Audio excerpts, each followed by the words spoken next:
Hang makan ketum. Aku tak mau menantu aku orang makan ketum. Suka-suka hang duk tuduh aku macam-macam oh.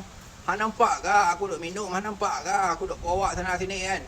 Dekat anak darah hang tu aku tak heran Perlambat lagi janda, perlambat-lambat janda yang duk tunggu aku kan. Ya anak seorang, anak dua orang. Hang pun bukan mewah, bukan kaya. Anak hang pun kerja, duk jual apa?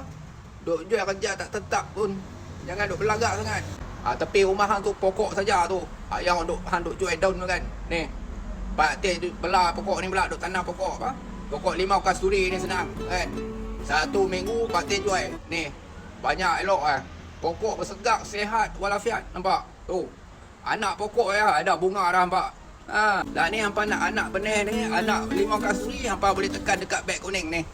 Pak Teh letak beg kuning, hampa tekan order ya. Harga murah, nampak? Pokok pun cantik, nampak? Pokok cantik ya. Ada bunga dah.